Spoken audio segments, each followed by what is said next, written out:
A continuación, dialogaremos sobre la patología biliar, un grupo heterogéneo de enfermedades con un amplio espectro clínico: colelitiasis, coledocolitiasis, colecistitis, colangitis, pancreatitis de origen biliar y alteraciones funcionales de la vesícula biliar son algunos ejemplos.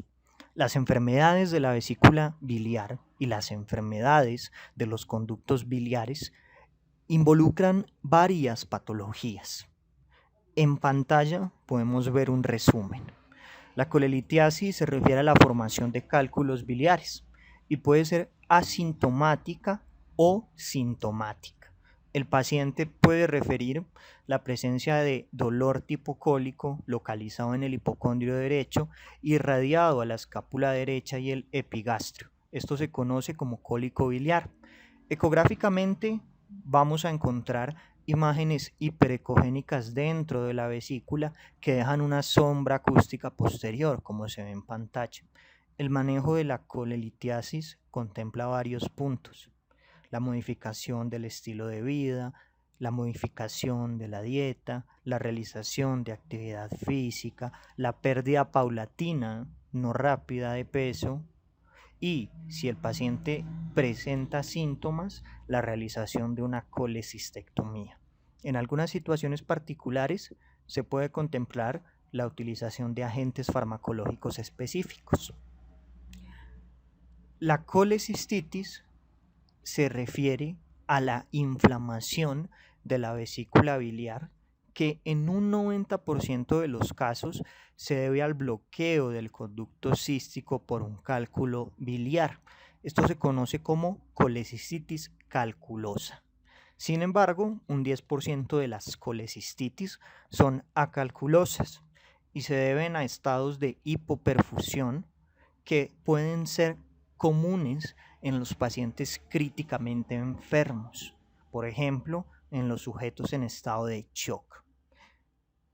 Los pacientes pueden experimentar dolor, fiebre y un signo de Murphy positivo. En la ecografía vamos a apreciar un engrosamiento de las paredes de la vesícula biliar, como vemos en pantalla.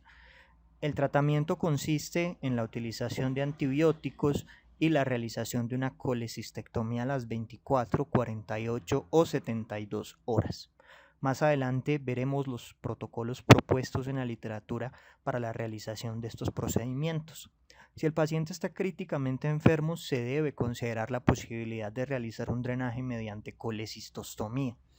La coledocolitiasis es un término que se utiliza para describir el fenómeno en el cual un cálculo biliar entra en el conducto biliar común, y esto puede dar lugar a varias complicaciones.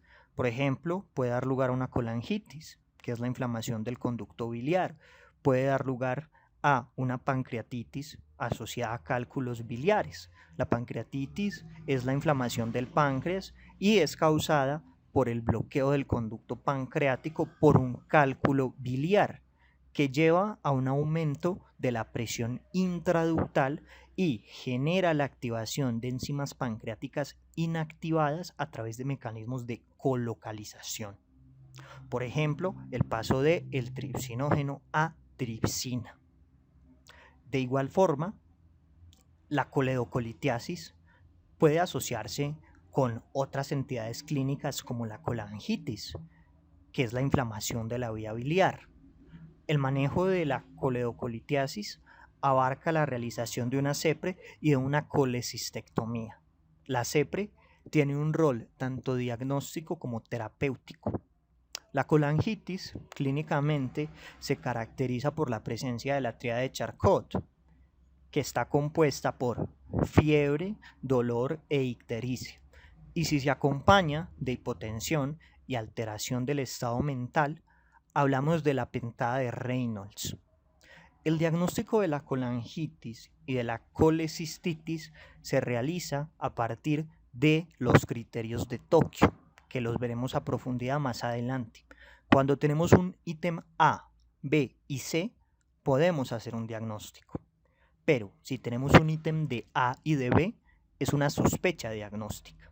El tratamiento de la colangitis se fundamenta en la antibiótico terapia, la realización de una CEPRE, que también tiene un componente diagnóstico, y la realización, dependiendo la clasificación de ASA del paciente y el índice de comorbilidades de Charlson, de una colecistectomía.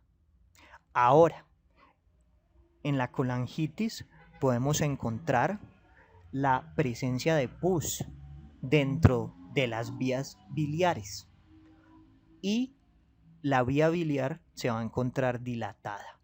La enfermedad biliar nosotros la podemos dividir en dos grandes grupos.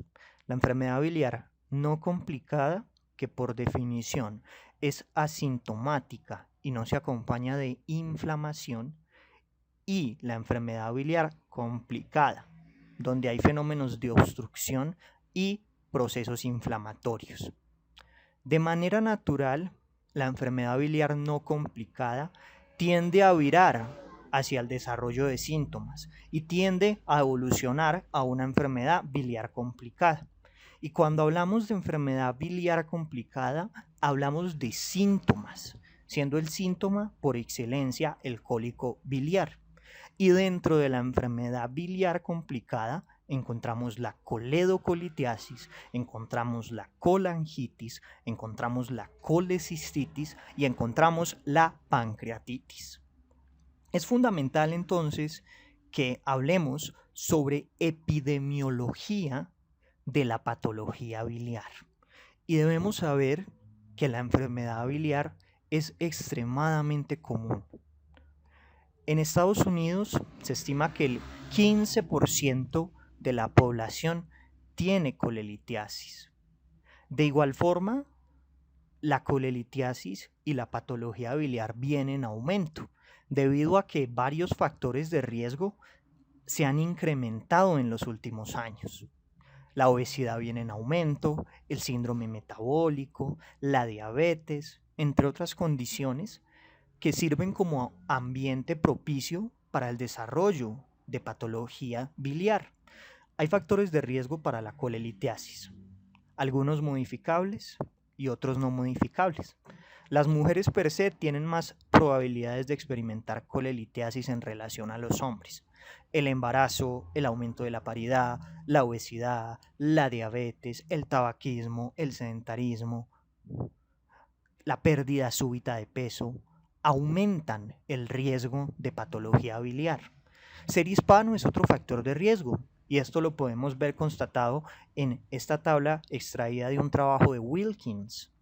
Vemos que los hispanos tienen un porcentaje de colelitiasis y de patología biliar de 8.9% para los varones y para las mujeres de 26.7%.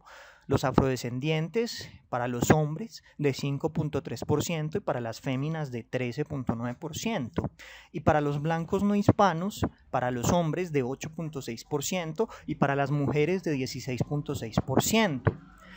Este artículo, publicado en una revista germana, describe que la prevalencia durante la vida de síntomas biliares está entre el 20 y el 40%, y la colecistitis aguda afecta el 10 a 15% de las colelitiasis. Se estima que entre el 10 al 20% de los pacientes con colelitiasis va a desarrollar una coledocolitiasis, y la coledocolitiasis puede llevar a pancreatitis y a colangitis, que son potencialmente mortales. Solamente el 10 a 25% de los enfermos con patología biliar experimentan síntomas. Sin embargo, y aquí traigo a colación una afirmación previa, la enfermedad biliar no complicada tiende a virar al desarrollo de síntomas. Por ello, en la literatura encontramos que la progresión a síntomas es del 1 a 2% por año. El 50% de las colangitis vienen de una coledocolitiasis y entre el 6 al 9% de las litiasis biliares van a tener una colangitis.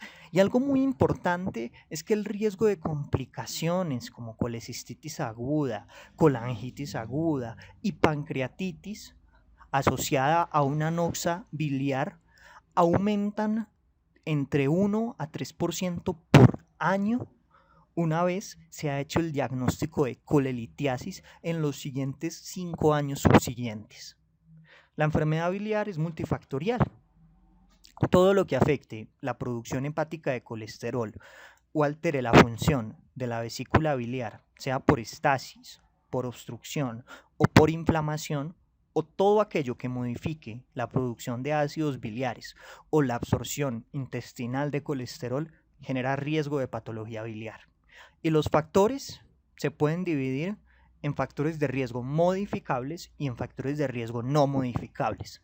Los factores de riesgo no modificables para poder desarrollar cálculos biliares incluyen la raza, el género femenino, los antecedentes familiares, el embarazo y la edad mayor de 40 años. Tener más de 40 años aumenta el riesgo de desarrollar enfermedad de la vesícula biliar entre 4 y 10 veces. Y aquellos pacientes con antecedentes familiares de enfermedad de la vesícula biliar tienen un riesgo 5 veces superior de desarrollar patología biliar. Las mujeres en edad fértil tienen aproximadamente el doble de probabilidades de formar litos dentro de la vesícula biliar en comparación con los varones. De hecho, una vez ocurre la menopausia, la incidencia de patología biliar, de colelitiasis puntualmente en las mujeres, es similar a la de los varones. Existen también factores de riesgo modificables, como la obesidad, la pérdida rápida de peso, el ciclismo de pérdida rápida de peso, la dieta alta en calorías, algunos medicamentos, la diabetes mellitus tipo 2, el síndrome metabólico, la dislipidemia, el tabaquismo, la cirugía bariátrica y el estilo de vida sedentario. Ustedes se preguntarán por qué la pérdida rápida de peso se asocia con el desarrollo de colelitiasis. Si perder peso de manera paulatina es un factor protector. Esto se debe a que el paciente obeso está acostumbrado a producir una mayor cantidad de bilis debido a que en general tiene un mayor consumo energético e ingiere más calorías. Cuando se pierde rápidamente el peso, se desencadenan varios fenómenos que llevan a estasis de la vesícula biliar. Y esa estasis favorece el desarrollo de cálculos de la vesícula. Por lo cual se recomienda que la pérdida de peso sea paulatina y no súbita. Las dietas altas en proteínas animales, las dietas altas en carbohidratos, las dietas ricas en colesterol aumentan el riesgo de colelitiasis, y algunos medicamentos como la ceftriaxona, los diuréticos tiacídicos y los estrógenos pueden aumentar el riesgo, mientras que otros fármacos como los inhibidores de la 3-hidroxi-3-metilglutarilcoenzima, también conocidas como estatinas, pueden reducir el riesgo porque disminuyen la síntesis de colesterol hepático. La diabetes causa un mayor riesgo de patología biliar debido a un fenómeno conocido como neuropatía autonómica. La neuropatía autonómica causa estasis y aumenta el riesgo de cálculos. Además, se ha descrito que las personas con diabetes tienen una menor fracción de eyección de la vesícula biliar, o sea, tienen una mayor estasis, y esa estasis es directamente proporcional al riesgo de colelitiasis. La dislipidemia se asocia con un OR de 1.19 para el desarrollo de cálculos biliares, y el síndrome metabólico aumenta hasta 4 veces el riesgo de patología de la vesícula biliar. El embarazo y la multiparidad también son factores de riesgo, al igual que la nutrición parenteral. La incidencia de formación de cálculos biliares aumenta con cada parto, 5.1% luego del primer embarazo, 7.6% después del segundo embarazo y 12.3% luego del tercer, cuarto, quinto, sexto embarazo. La obesidad previa al embarazo también se asocia con un OR de 4.45 para el desarrollo de litos biliares. Es especialmente importante detenernos para hablar de la anticoncepción y la terapia hormonal. Históricamente se ha dicho que los estrógenos aumentan la secreción de colesterol y la progesterona disminuye la motilidad de la vesícula biliar. Y por muchos años se consideró, y algunos textos aún lo hacen, a los anticonceptivos orales como un factor de riesgo para colelitiasis. Sin embargo, un metaanálisis referenciado en pantalla, realizado en el año 2017, un metaanálisis de 19 estudios con aproximadamente 556.620 participantes, encontró que la terapia hormonal estaba asociada con un mayor riesgo de colelitiasis, pero, y aquí viene lo interesante, los anticonceptivos orales no estaban asociados con un mayor riesgo de colelitiasis. Si bien el RR es de 1.19, cuando ustedes miran el IC del 95%, ustedes pueden ver cómo se cruza al 1. Va de 0.97 a 1.45, por lo cual estadísticamente esto no es confiable. También es importante mencionar que de manera histórica se han propuesto mnemotecnias para poder saber cuáles son los factores de riesgo de patología biliar, al menos de manera práctica. De ahí vienen las 4 Fs que luego evolucionaron a 5, 6 y 7. Fat de gorda, 40 de 40, female de mujer, fertility de fertilidad y una quinta F que fue propuesta en un texto de la Corporación de Investigaciones Biológicas de Medellín, que es el CIP, que hace referencia al fenotipo y ellos lo mencionan como FEAS, haciendo referencia a un fenotipo específico, que en lo personal no me parece que sea un fenotipo feo, pero ellos lo pusieron así de manera didáctica. Y esta F de fenotipo se obtiene a partir de un estudio de Katzika y colaboradores, que fue un registro sueco con 43.141 gemelos, que describió ciertos fenotipos que se asocian con el desarrollo de patología biliar. Mujeres caucásicas de cabello rojo con pecas. De igual forma, en la literatura también se han notificado otros factores que influyen para el desarrollo de patología biliar.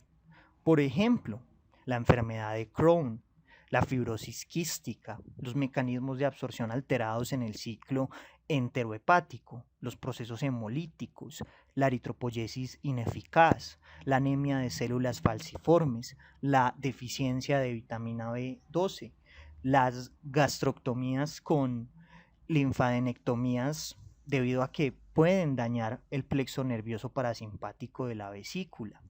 También existen factores de riesgo familiares y debemos mencionar nuevamente al estudio sueco.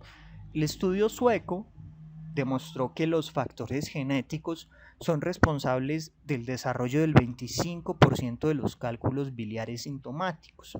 En algunas variantes genéticas, como en la ABCG8 y la ABCG5, existe un mayor riesgo para desarrollar patologías biliares. Es así que las famosas Fs, que inicialmente eran 4, se han extendido y actualmente hay muchísimas.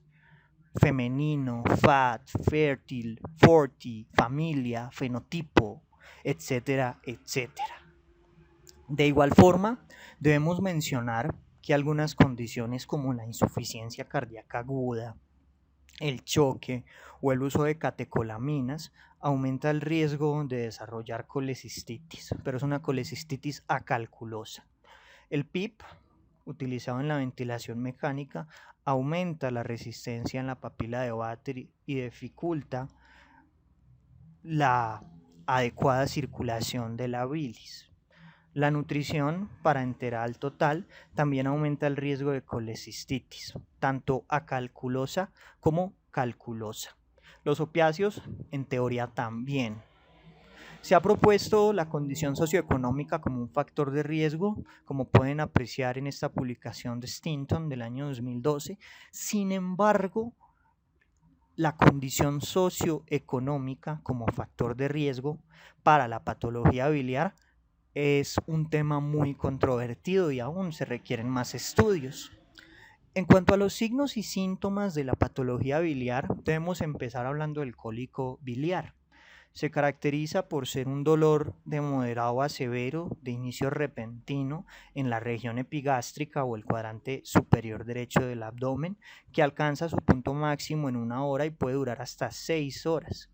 Cuando el dolor se irradia a la región subescapular derecho y el hombro, esto se conoce como signo de Collins. Además de signo de Collins, los pacientes pueden tener náuseas y emesis. El cólico biliar se caracteriza por ser un dolor que el paciente describe como una onda.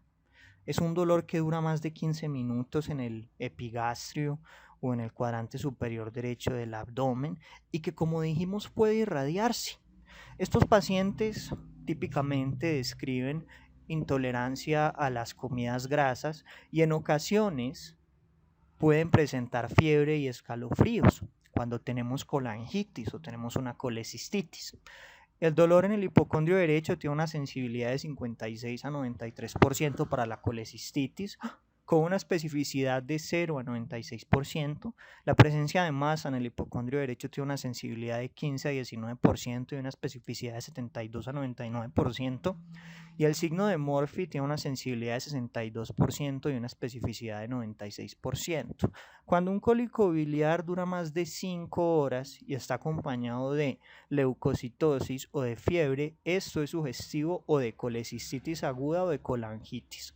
Y las personas con colangitis pueden tener una tríada que es la tríada de Charcot, que la habíamos mencionado a priori, que incluye fiebre, ictericia y dolor abdominal, y en ocasiones, si se acompaña de estado mental alterado y hipotensión, vamos a hablar de la pentada de Reynolds.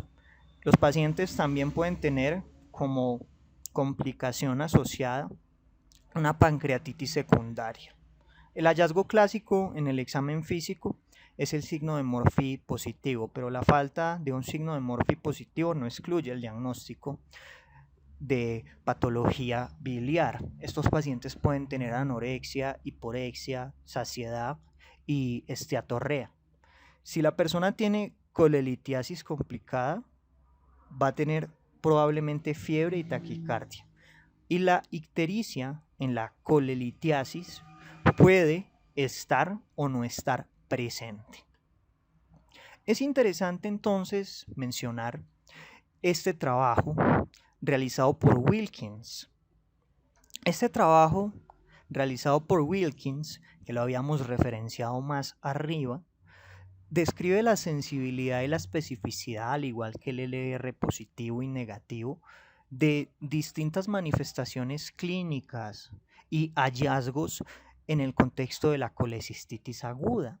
Percátense cómo los distintos signos y síntomas como anorexia, emesis, fiebre, náuseas, dolor en el cuadrante abdominal superior derecho, signo de Murphy, rigidez, presencia de una masa, tienen valores relativamente bajos de sensibilidad y especificidad, al igual que tienen unos LR positivos y negativos no muy favorables. En comparación, vemos en la parte inferior los distintos parámetros que pueden evaluarse a través de paraclínicos y podemos apreciar que también el rendimiento operativo no es el mejor.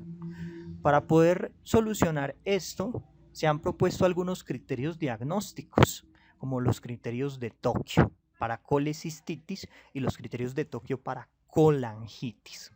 Cuando nosotros tenemos un paciente con patología biliar, debemos contemplar los diagnósticos diferenciales, que pueden involucrar entidades como la pancreatitis aguda, la apendicitis, el IAM, el síndrome de Fleets-Hugh-Curtis, los desórdenes funcionales de la vesícula, la patología intestinal, la dispepsia, la patología ulceropéptica, la presencia de neumonía basal derecha, entre otras condiciones.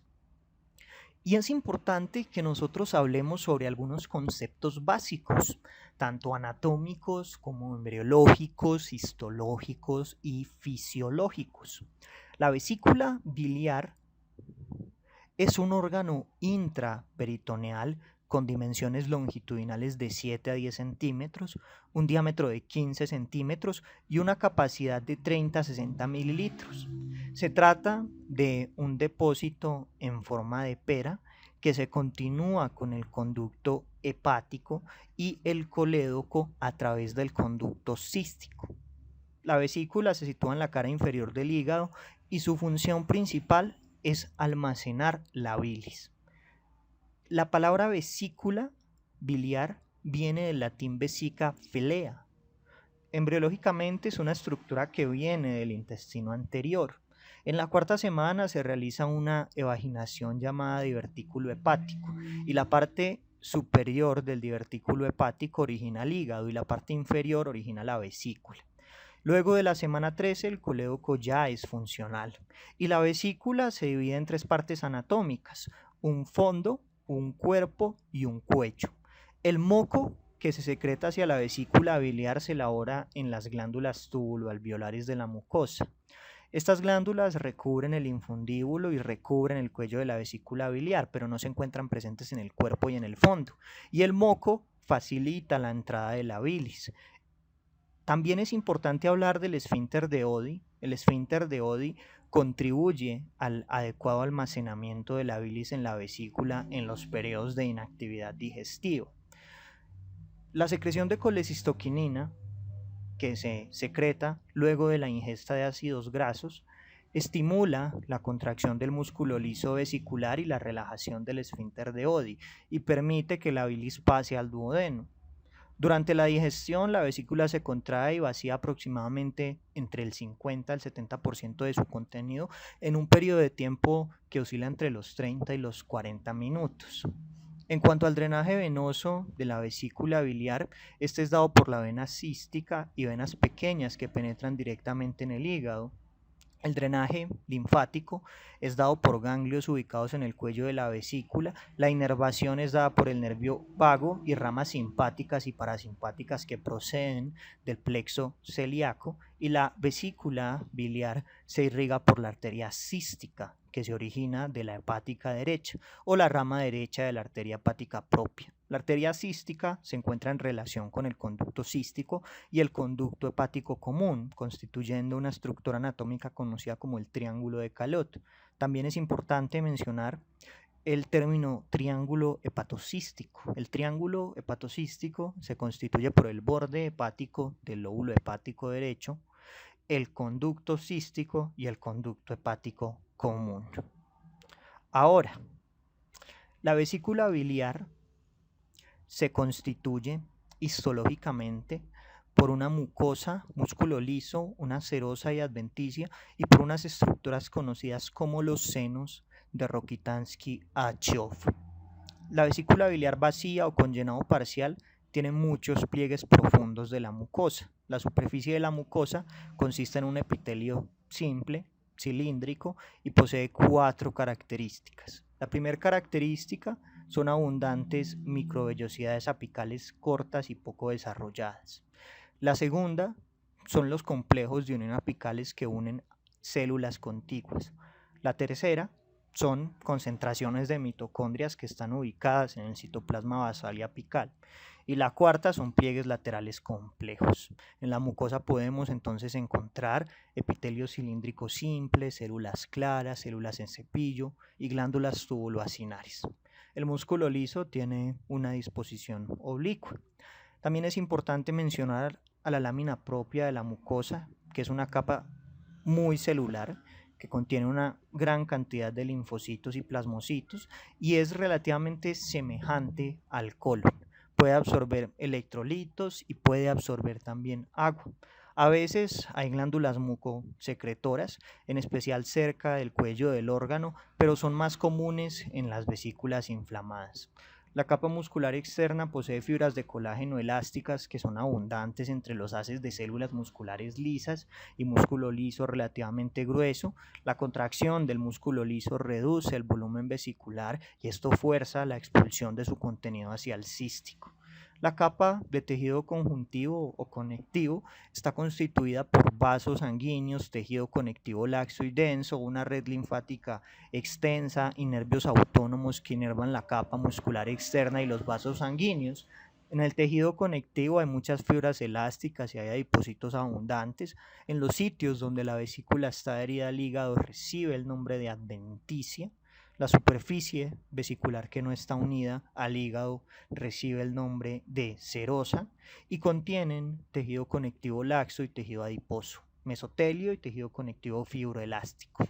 Las células epiteliales de la vesícula transportan sodio, cloro y bicarbonato desde el citoplasma hacia el compartimiento intercelular del epitelio y la modificación de la bilis va a ser el resultado del transporte activo de sodio, cloro y bicarbonato y del transporte pasivo del agua que es mediado por acuaporinas. Los senos de Rokitansky-Achov hacen referencia al engrosamiento del epitelio y del músculo liso en donde se depositan cristales de colesterol y bilis.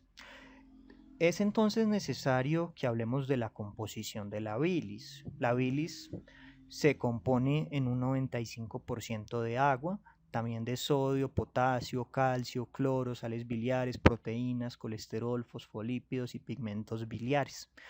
La bilis secretada se recicla en un 95%. Esto significa que solo se pierde el 5%, por eso la bilis tiene esa coloración. La mucosa segrega lipoproteínas que funcionan como autoprotección y iones de hidrógeno para poder bajar el pH de la bilis. En pantalla podemos apreciar algunos mapas conceptuales que resumen muy bien la síntesis, la función y la formación de la bilis. La función de la bilis es neutralizar el pH ácido, drenar productos de desecho y también permite la formación de micelas y emulsiona grasas. La síntesis es a nivel de los hepatocitos que la vierte en el conducto canalicular al conducto biliar y a la vesícula biliar. Y la bilis está formada por agua, proteínas, electrolitos, ácidos biliares, colesterol, lectina y pigmentos biliares. Y nosotros entonces hablamos de productos de la bilis, en los cuales encontramos solutos primarios como el sodio, el potasio y el cloro, solutos secundarios que son aminoácidos, ácidos orgánicos y monosacáridos, ácidos biliares primarios que son el ácido cólico y también el ácido quenodesoxicólico, lectina y colesterol, y ácidos biliares secundarios que son el ácido litocólico y el ácido desoxicólico. Y si nosotros hablamos entonces de bilis, también debemos hablar de la bilirrubina. Entonces, la médula ósea produce eritrocitos. Los eritrocitos van a desplazarse por la circulación hasta que sean quiescentes. Recuerden que la vida de un eritrocito es de aproximadamente 120 días. Los glóbulos rojos quiescentes, o sea aquellos que tienen más de 120 días, pasan al vaso y en el vaso el sistema retículo endotelial o mononuclear fagocítico los degrada. Ese sistema retículo endotelial o mononuclear fagocítico va a coger la hemoglobina y la va a descomponer en dos. La globina, que se degrada aminoácidos que a posteriori serán utilizados, y el grupo hemo, que por la hemooxidasa se degrada en hierro ferroso, que se une con la transferrina que lo transporta a la médula ósea para la eritropoyesis, y un porcentaje se dirige al hepatocito, donde va a estar como hierro férrico y se va a almacenar en la ferritina. Otro componente fruto de la degradación del hemo a través de la hemooxidasa es el monóxido de carbono, y el tercero es la biliverdina. que la biliverdina, mediante la biliverdina reductasa, se convierte en bilirrubina no conjugada, conocida también como bilirrubina indirecta, que es insoluble. Y esta es transportada por la albúmina hasta el hepatocito, donde la UDP glucuroniltransferasa la convierte en bilirrubina conjugada o directa, que es soluble. Y la conjugación ocurre en un 80% con ácido glucurónico, un 10% con ácido sulfúrico y otro 10% con otras moléculas. La bilirrubina conjugada pasa al intestino delgado y grueso, donde las bacterias la convierten en urobilinógeno. El 80% del urobilinógeno, gracias a mecanismos de oxidación, se convierte en esternocobilina, que va a dar color a la materia fecal.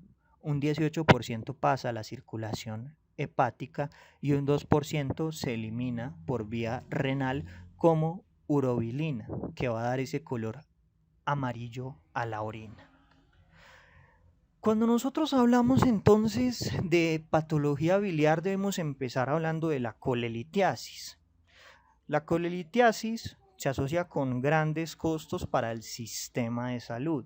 De hecho, el costo anual de las enfermedades de la vesícula biliar es de aproximadamente, según algunos autores como Littlefield, de 6.2 mil millones de dólares. Es un costo extremadamente alto. La presentación clásica de las personas que tienen colelitiasis sintomática, cuando los cálculos biliares empiezan a obstruir el conducto biliar común, es dolor en el cuadrante superior derecho del abdomen. La inflamación de la vesícula biliar y colangitis, que es la inflamación del conducto biliar.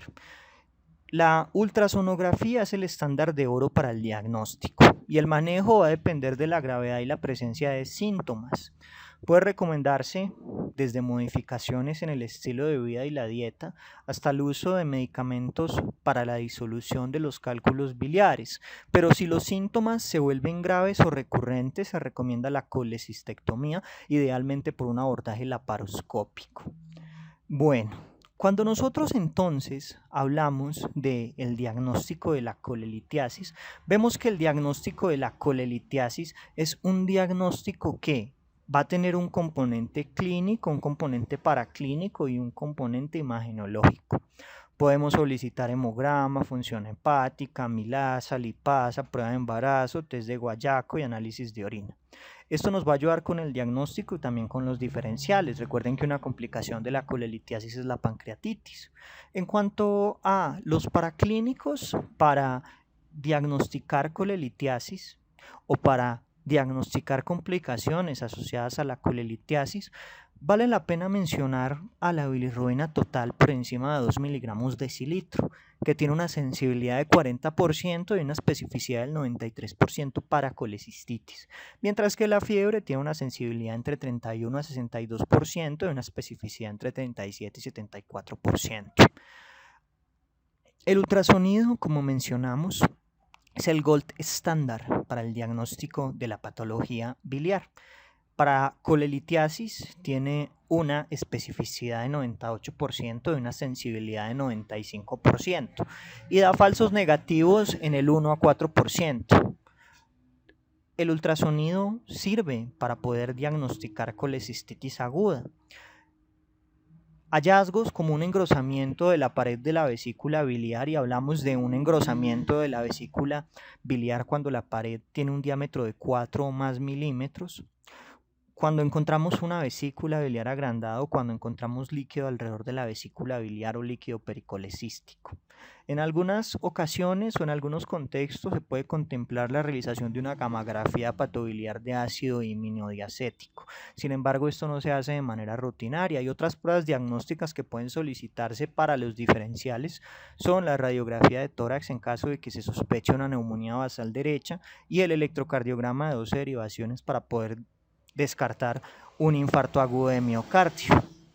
Un metaanálisis de Kiewit publicado en el año 2012 mostró que la ecografía tiene una sensibilidad de 81% y una especificidad de 83% para colecistitis. Sin embargo, la literatura en general nos habla de valores de especificidad y de sensibilidad que se encuentran en torno a 90%, como habíamos mencionado previamente. Para los cálculos tiene una sensibilidad y una especificidad en general superior al 95%. En la colecistitis, la gammagrafía hepatobiliar pancreática es más precisa en comparación a la ecografía abdominal, pero este estudio requiere radiación y preparación. La tomografía computarizada y la resonancia magnética pueden considerarse principalmente para descartar complicaciones. Idealmente debe haber un mínimo de 8 horas de ayuno para poder hacer un ultrasonido. Y en el ultrasonido podemos encontrar barro biliar, que puede ser el precursor para la posterior formación de cálculos biliares.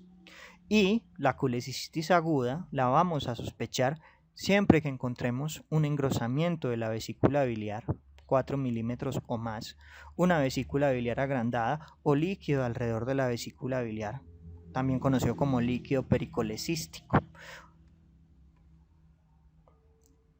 El tratamiento habitual de la colelitiasis para poder solucionar los síntomas es quirúrgico. Y cuando nosotros hablamos de la colelitiasis, entonces empezamos a hablar un poco sobre las complicaciones de la misma. Y una de las complicaciones de la colelitiasis es el síndrome de Mirici.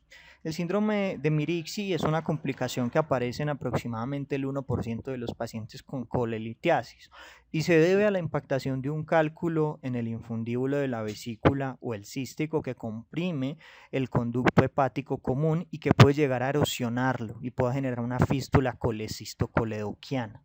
El método de cribado es la ecografía, pero la confirmación se hace a través de CEPRE, colangiografía percutánea o colangioresonancia.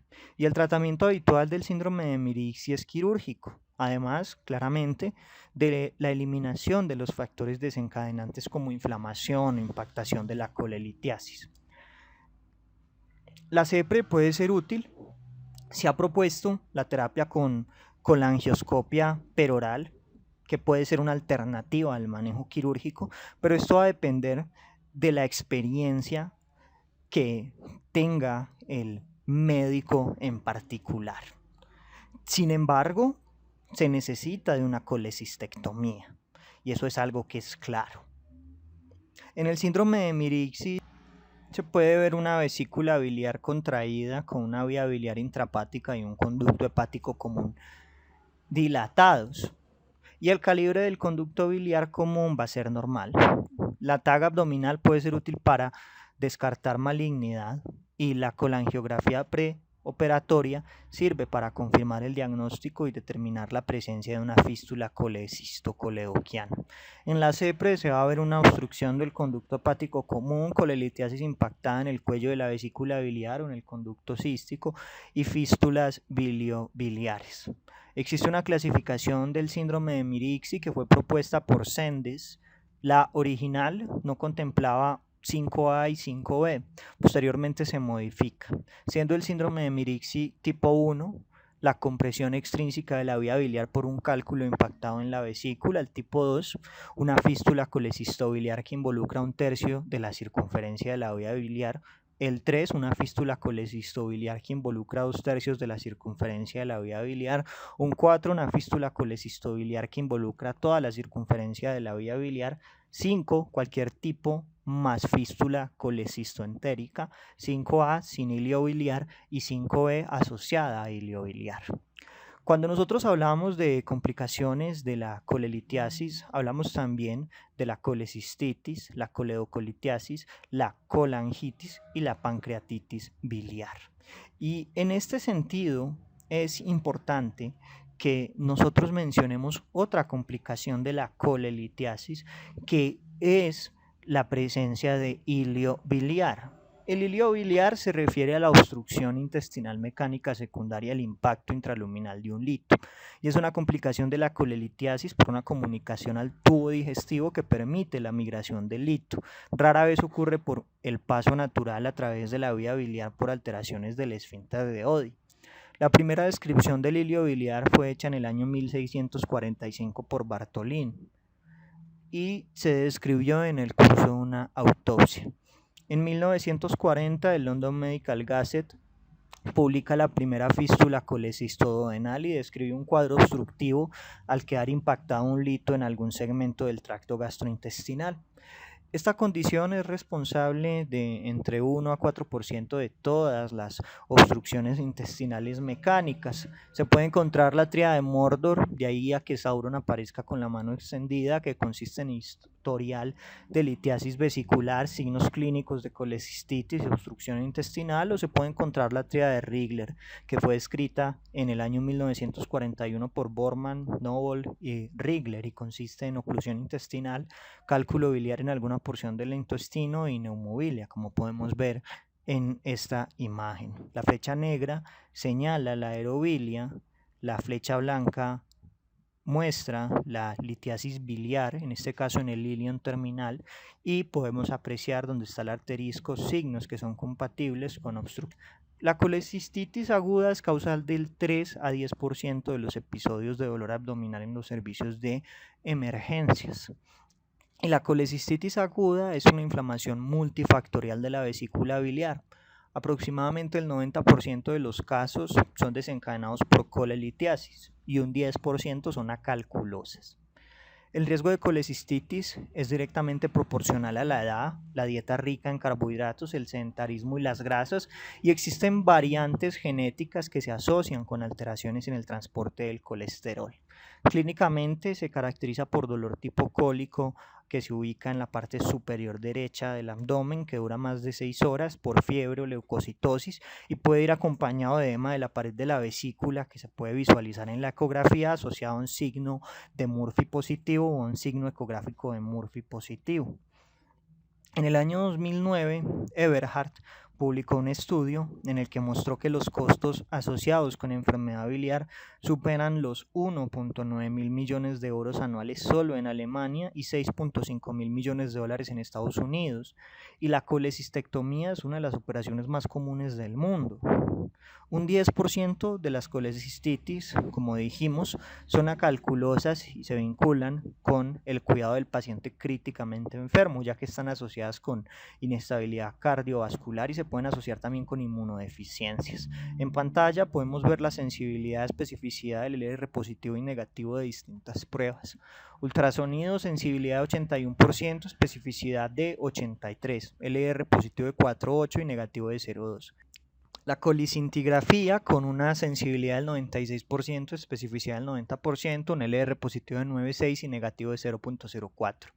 El TAC con una sensibilidad de 94 pero especificidad del 59 con un LR positivo de 2.3 y negativo de 0.1. Y la resonancia magnética una sensibilidad de 85, especificidad de 81% con un LR positivo de 4.5 y un LR negativo de 0.2. En cuanto a la fisiopatología de la colecistitis, cuando se debe a una anoxia calculosa, el cálculo provoca una obstrucción temporal y parcial del cístico del colédoco, genera un aumento de la presión intramural, ese aumento de la presión intramural causa estasis venosa y arterial que lleva a isquemia de la mucosa, una reacción inflamatoria mediada por prostaglandinas y una mayor vulnerabilidad a el ascenso de bacterias desde el intestino. De hecho, en un tercio de los pacientes prolifera E. coli, Klebsiella, enterococos o anaerobios, y la colecistitis acalculosa se debe a una isquemia seguida de reperfusión que conduce a inflamación, de allí a que sea más común en los pacientes con inestabilidad hemodinámica. En la tabla 1 vemos los microorganismos típicos del cultivo de bilis en pacientes con infecciones biliares agudas, siendo microorganismos gram negativos el principal, la E. coli con una proporción de 31 a 44%, la Klebsiella de 9 a 20%, Pseudomonas de 0,5 a 19%, Enterobacter de 5 a 9%. Y podemos encontrar a los enterococos con proporción de 3 a 34%, los streptococos dentro de los gram positivos junto a los enterococos con una proporción de 2 a 10%, los estafilococos en torno al 0% y los anaerobios de 4 a 20%. En la tabla 2 vemos aislados que podemos encontrar en las bacteriemias de noxa biliar, siendo uno de los principales agentes la E. coli, la Klebsiella, las pseudomonas, los enterobacter, las acinetobacter, los citrobacter, los enterococos, los streptococos, los estafilococos y los microorganismos anaerobios. El grado de obstrucción por cálculos biliares, lodo o bilis litogénica, elaboración del compromiso del conducto cístico van a determinar la velocidad de la progresión a una colecistitis aguda. Básicamente, el aumento de la presión intraluminal dentro de la vesícula biliar y la bilis sobresaturada de colesterol se encargan de desencadenar la respuesta inflamatoria aguda. Y las infecciones por microorganismos entéricos, más comúnmente coli, Klebsiella y Streptococcus fecalis, ocurren en aproximadamente el 20% de los pacientes. Y nosotros podemos entender la fisiopatología de la colecistitis como una fisiopatología que va por fases. Podemos hablar de 3 fases. La primera fase se caracteriza por inflamación y se manifiesta por congestión y edema de la pared de la vesícula biliar. Ocurre de 2 a 4 días luego del inicio de los síntomas. La segunda fase se caracteriza por hemorragia y necrosis de la pared de la vesícula biliar, que puede llevar a la perforación de la vesícula biliar y a peritonitis biliar y ocurre de 3 a 5 días luego del inicio de los síntomas. Y la tercera fase es la fase crónica o purulenta, que se caracteriza por infiltración de leucocitos, tejido necrótico y supuración con pus intraluminal e infección grave y ocurre en el día 6 o posterior al inicio de los síntomas. Luego de la fase aguda, la purulencia intraluminal es reemplazada por tejido de granulación y progresa hacia una colecistitis subaguda y finalmente hacia una colecistitis crónica. El 50% de las colecistitis acalculosas van a tener la misma progresión. En cuanto al diagnóstico, el diagnóstico de la colecistitis se realiza a partir de las recomendaciones de las guías Tokio. Entonces, las guías Tokio diagnostican colecistitis a partir de la combinación de criterios clínicos, paraclínicos e imagenológicos. Las pautas diagnósticas que recomienda las guías Tokio tienen una sensibilidad de 91.2% y una especificidad de 96.9%.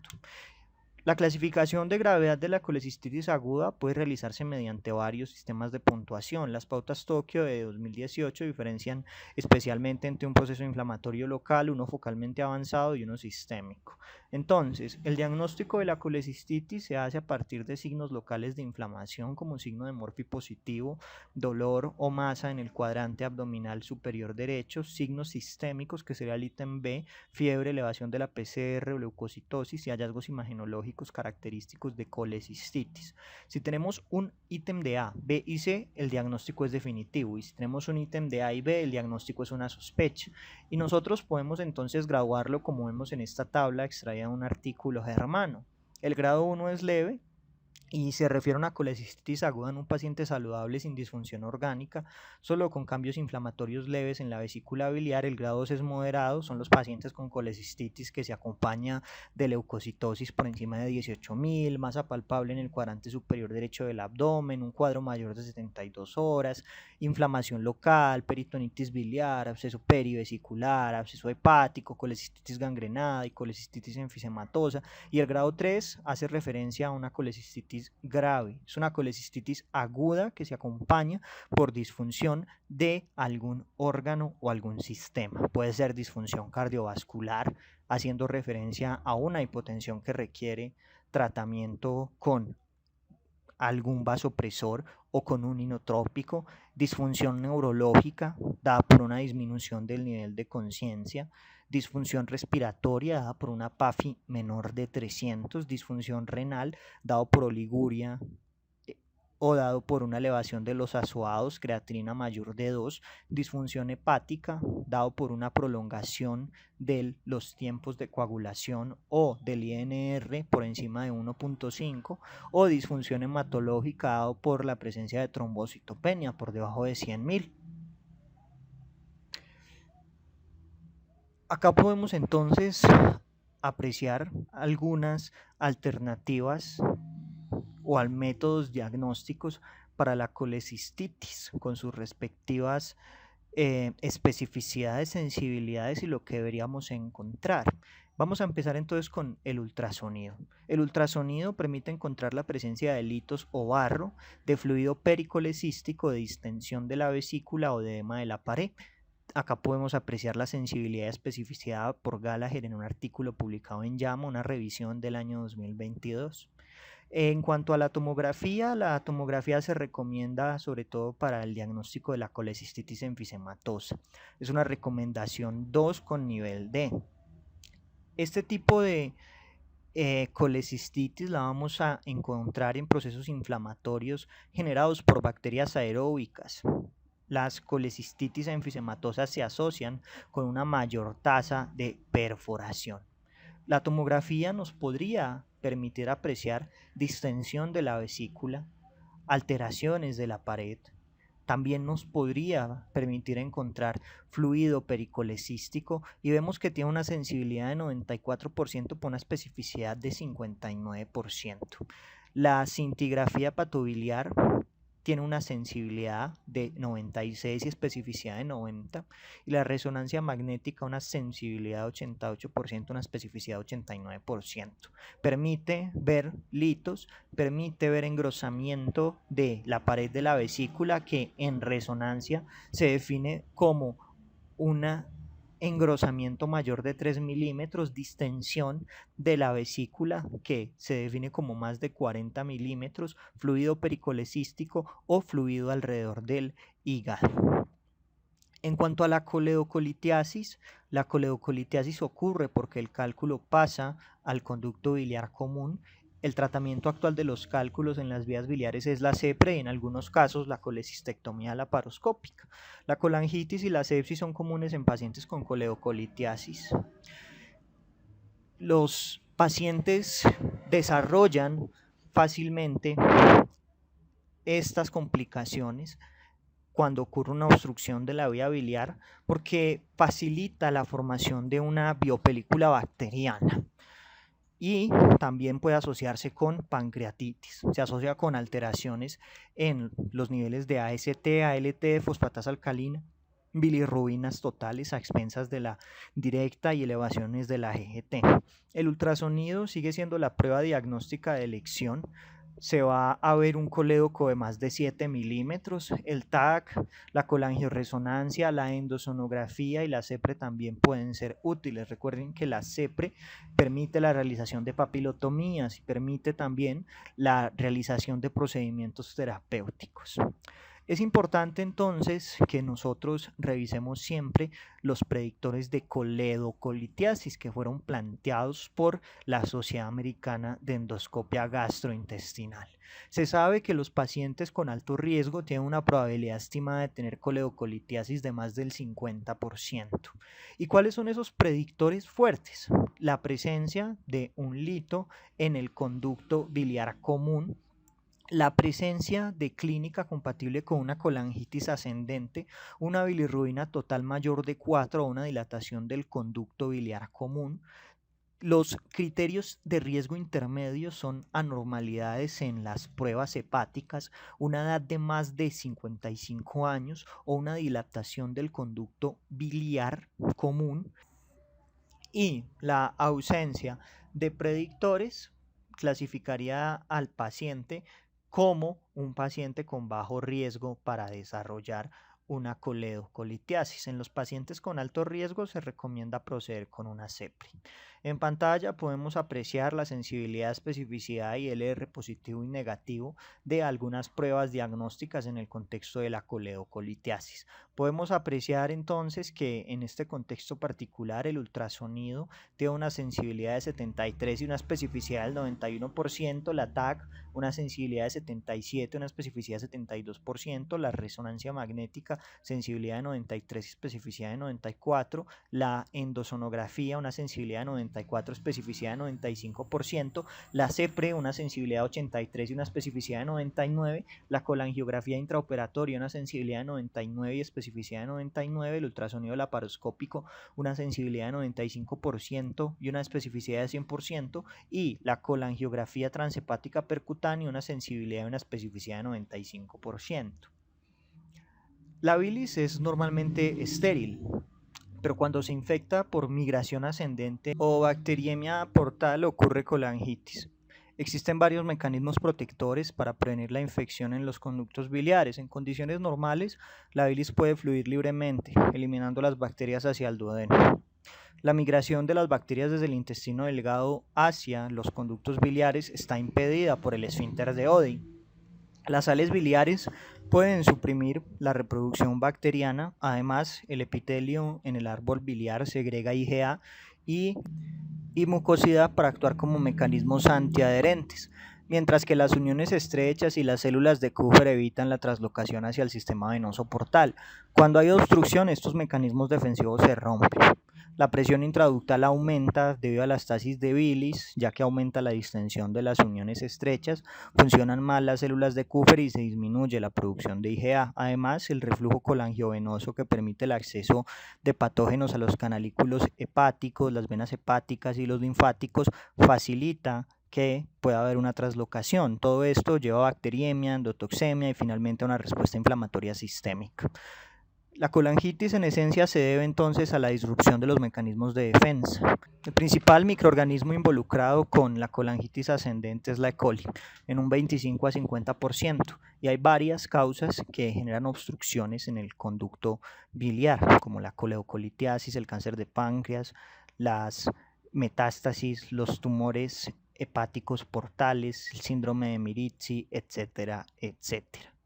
Para diagnosticar la colangitis se utilizan también los criterios de Tokio, que se constituyen por un criterio A, que hace referencia a inflamación sistémica, un criterio B, que hace referencia a manifestaciones de colestasis, que pueden ser anormalidades de laboratorio o ictericia, y un criterio C, que hace referencia a dilatación biliar o evidencia de una etiología en la imagen, por ejemplo, la presencia de un lito.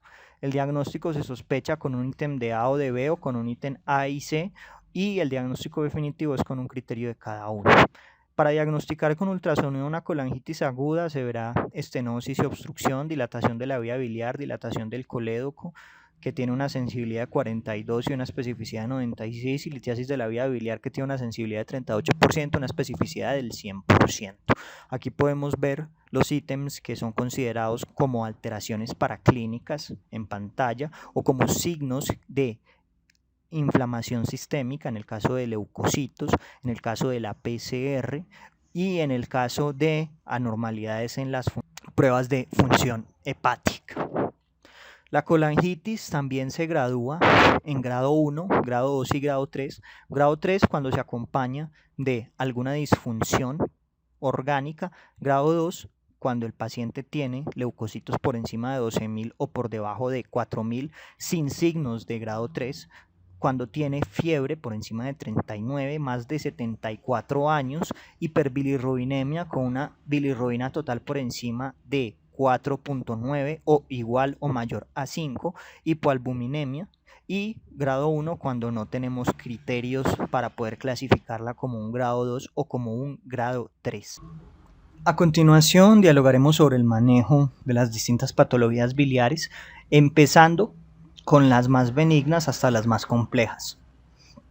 Entonces, cuando hablamos del manejo de la colelitiasis, el manejo definitivo es la colecistectomía electiva. Pero también existen otras pautas, como la dieta y el ejercicio. En la colecistitis aguda y la colangitis debe darse antibiótico. El manejo farmacológico de la colelitiasis solo es adecuado para episodios infrecuentes de dolor o síntomas leves. Se pueden usar analgésicos, antieméticos y fármacos para diluir los cálculos biliares. Se pueden usar AINES u opioides, se puede usar ácido ursodesoxicólico, pero la tasa de recurrencia cuando se utiliza ácido ursodesoxicólico a los 5 años es del 50%. El ácido ursodesoxicólico está contraindicado para colecistitis aguda, sangrado varicial, anomalías hepáticas o del conducto biliar, enfermedad inflamatoria intestinal, cálculos biliares calcificados, enfermedad hepática crónica u obstrucción biliar completa. Se debe considerar el uso de antibióticos para colecistitis aguda o colangitis. Estos pacientes deben evitar los alimentos grasos, las dietas ricas en proteínas, colesterol y carbohidratos. Se recomienda reducir la ingesta calórica, se debe evitar el ayuno o la inanición, se debe alentar a hacer ejercicio, se debe incentivar una dieta alta en frutas, verduras y fibra. No se recomienda el manejo quirúrgico en personas asintomáticas. Se debe considerar la colecistectomía profiláctica en personas con anemia de células falciformes y en vesícula de porcelana. La colecistectomía laparoscópica es el tratamiento de elección para colelitiasis sintomática complicada. En el embarazo, los cálculos biliares sintomáticos no tratados quirúrgicamente tienen una tasa de recurrencia de hasta el 92% cuando el inicio es en el primer trimestre, 64% en el segundo trimestre y del 44% cuando los síntomas comienzan en el tercer trimestre. El manejo conservador puede considerarse en mujeres embarazadas con cólico biliar que no tienen colecistitis. El manejo conservador consiste en hidratación intravenosa, corrección de electrolitos si es necesario y reposo intestinal.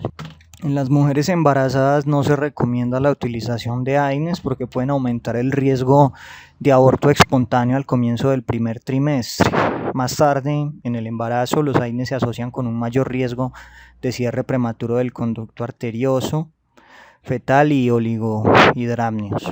Para las mujeres embarazadas se puede utilizar o se puede considerar la utilización de acetaminofén.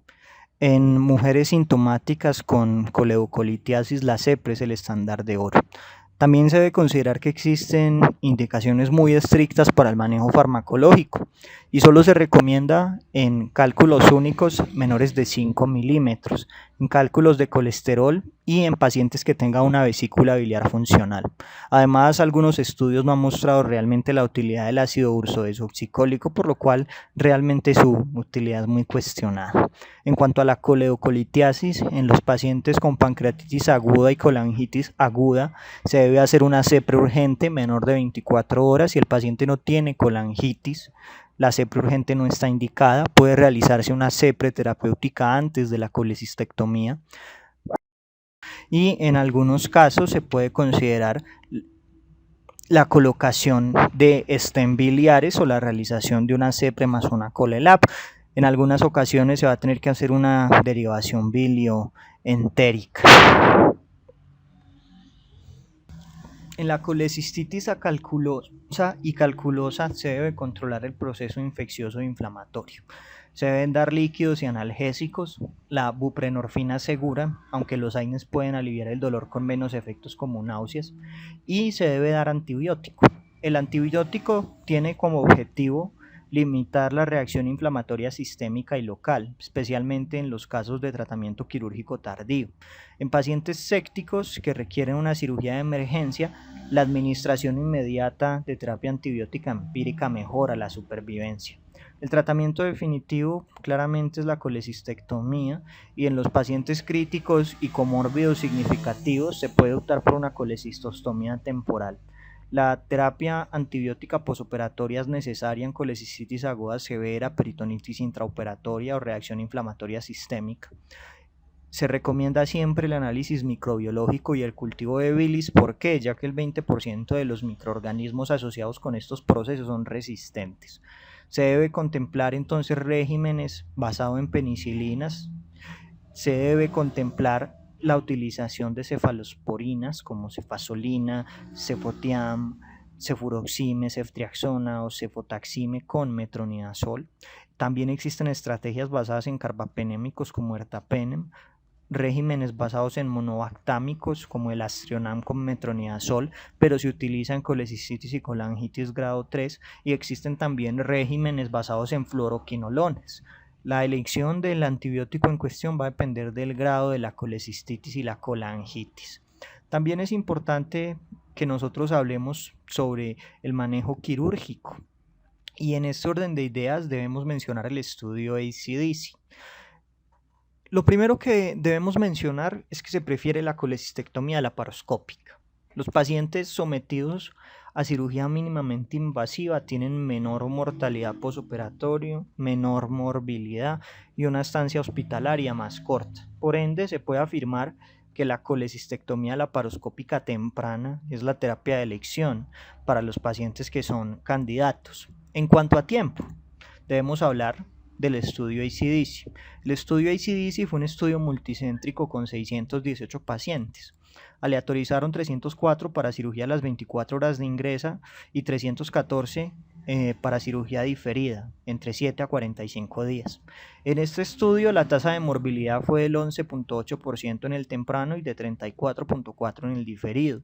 La conversión a cirugía abierta y la mortalidad no difirieron, pero la estancia en el grupo inmediato fue de 5.4 días y en el tardío de 10 días.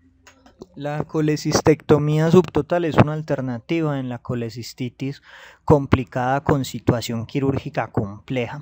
En los pacientes con colecistitis aguda calculosa y coleocolitiasis concurrente se recomienda una CEPRE preoperatoria o intraoperatoria con papilotomía y extracción de cálculos. Recuerden que en los pacientes críticamente enfermos se puede considerar la colocación percutánea de un drenaje de la vesícula biliar con o sin colecistectomía posterior. En una revisión sistemática, la mortalidad a los 30 días fue del 15.4% para los pacientes tratados solo con colecistostomía percutánea. El 40% de los pacientes que inicialmente recibieron drenaje percutáneo posteriormente se sometieron a colecistectomía y estos pacientes tuvieron una mortalidad del 2% a los 30 días. Los pacientes críticamente enfermos que recibieron una colecistectomía primaria en casos de colecistitis severa tuvieron una mortalidad de 4.5%. Sin embargo, estos pacientes tienen más complicaciones.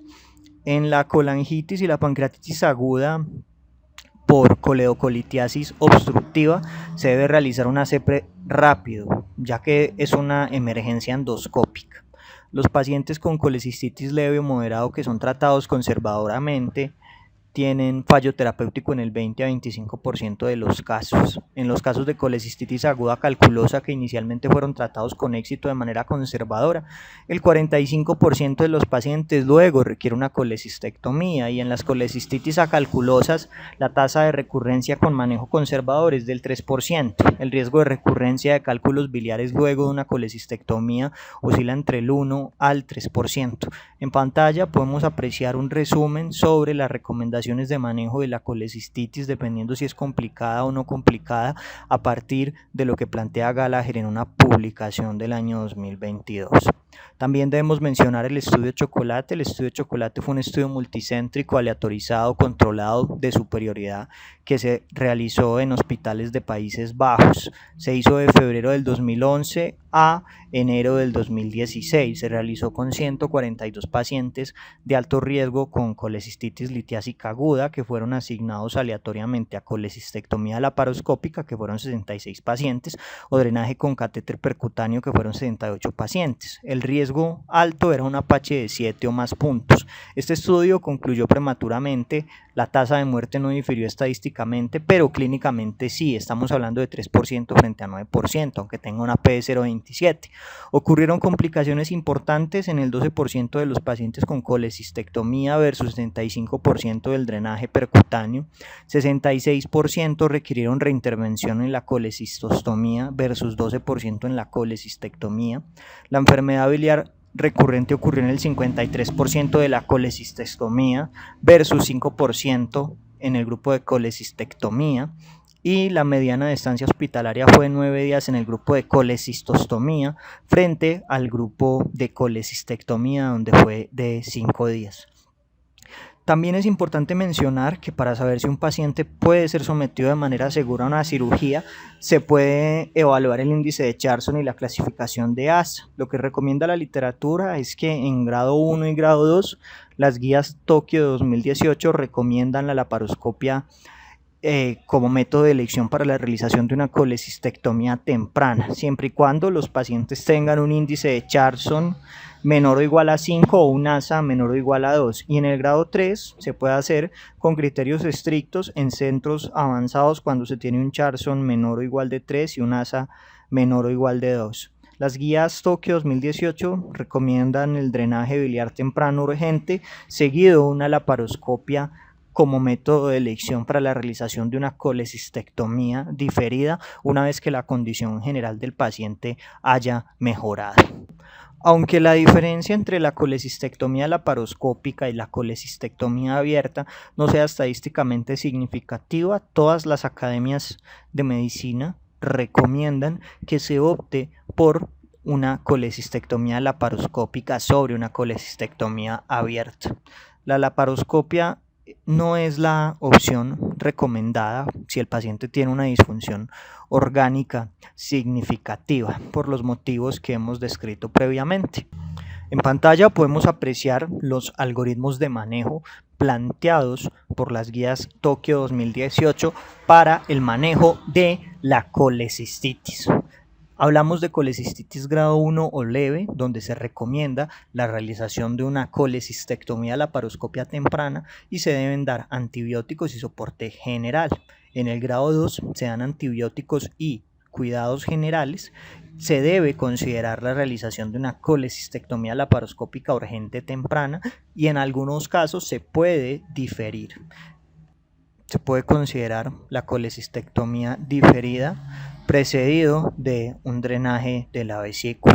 En el grado 3, dependiendo de las condiciones clínicas del paciente, se procederá directamente a una colecistectomía laparoscópica temprana y si el paciente está muy crítico, se realizará primero un drenaje y dependiendo de la evolución, se considerará la realización de una colecistectomía laparoscópica diferida.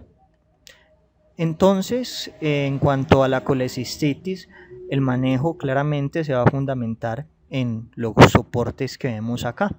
La analgesia, el manejo antibiótico y la colecistectomía laparoscópica, teniendo en cuenta que entre el 10 al 30% de las colecistectomías laparoscópicas se van a convertir en abiertas, pero esta debe ser temprana, menor de 72 horas, y es urgente en gangrena, en enfisema o en perforación. En los pacientes críticos se optará por una colecistostomía.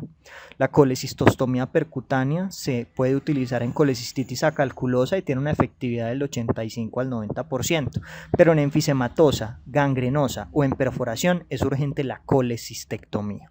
En cuanto a la colangitis, recordemos que esta también se divide en leve, moderada y severa, grado 1, 2 y 3. En el grado 1 se darán antibióticos y soporte. Puede que el paciente evolucione adecuadamente con los antibióticos o que sea necesario la realización de un dren biliar. Posteriormente se debe tratar la etiología. En cuanto a la pancreatitis, de manera resumida, porque nosotros hemos hablado de pancreatitis en otras conferencias de este canal, la noxa lleva una activación intraparenquimatosa de las enzimas por colocalización, lleva a la unión con sales biliares, se sobrepasan las defensas del páncreas, ocurre la activación de las enzimas pancreáticas inactivadas, pasa el tripsinógeno a tripsina, empieza la autodigestión del páncreas, hay microembolismos y alteraciones de la permeabilidad capilar, edema y necrosis. Las defensas que se sobrepasan en la pancreatitis son los inhibidores en la secreción, la autólisis y las antiproteasas. La CEPRE terapéutica se puede realizar antes de la colecistectomía si hay una fuerte sospecha de un cálculo en el conducto biliar o después de la operación si el colangiograma intraoperatorio demuestra un cálculo. En la pancreatitis aguda y en la colangitis aguda la CEPRE es urgente antes de 24 horas.